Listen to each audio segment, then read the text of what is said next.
మీ favourite serials ఇప్పుడు టీవీకి ముందే సన్ నెక్స్ట్ యాప్ లో మస్తుగా అందరికి ముందే చూడండి. ఇప్పుడు సన్ నెక్స్ట్ యాప్ ని డౌన్లోడ్ చేసి సబ్స్క్రైబ్ అవ్వండి.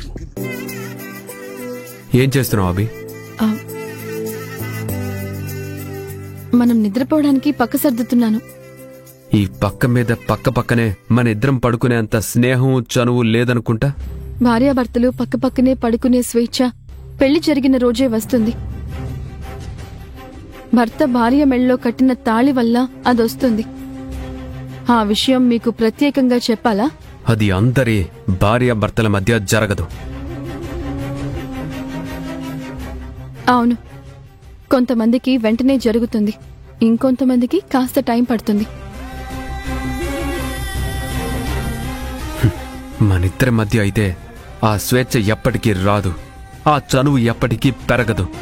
అలాగే భార్యాభర్తల మధ్య కోపతాపాలు కూడా ఎక్కువ కాలం ఉండవు. ఇలా వస్తాయి, అలా పోతాయి. అది వేరే వాళ్ళ మధ్య అయితే అయ్యుండొచ్చేమో. మనిద్దరి మధ్య మాత్రం దూరాలు పెరుగుతూనే ఉంటాయి, బంధాలు తగ్గుతూనే ఉంటాయి. మనుషులెప్పుడూ ఒకేలా ఉండరు కదండి. మార్పు అనేది సహజం కదా. అవును, మార్పు సహజమే.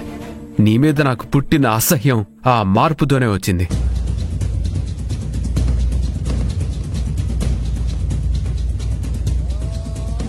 మళ్ళీ ఆ అసహ్యం అభిమానంగా మారే మార్పు వస్తుందని నువ్వు కలలో కూడా అనుకోకు. కాలం చాలా విచిత్రమైందండి.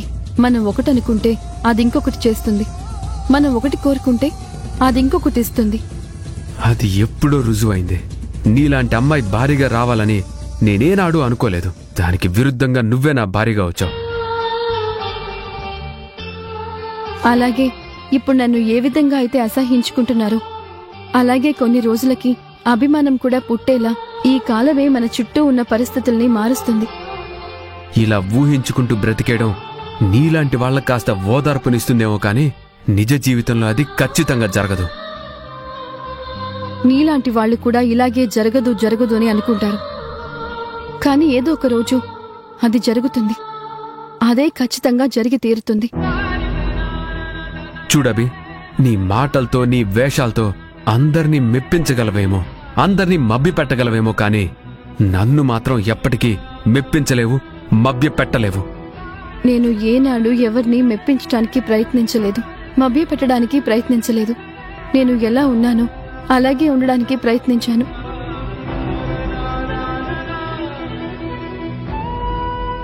అది మీరు అర్థం చేసుకోలేకపోతున్నారు, అంతే. చాలు, నిన్ను అర్థం చేసుకున్నా చాలు. ఇంకా అర్థం చేసుకోవాలని నేను అనుకోవటం లేదు.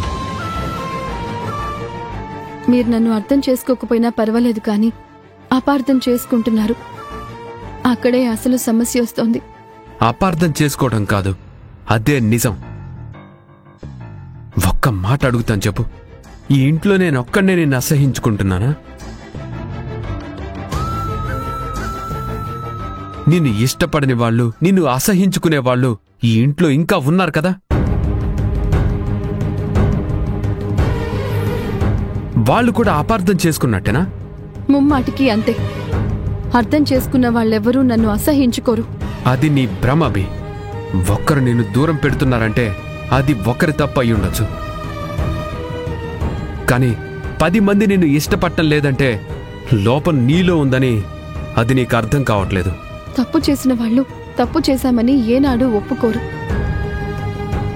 అలాగే ఒక మనిషిని అపార్థం చేసుకుంటున్న వాళ్ళు అపార్థంలో ఉన్నారు అన్న సంగతి కూడా గ్రహించలేరు. ఏంటి తెలివిగా మాట్లాడుతున్నాను అనుకుంటున్నావా?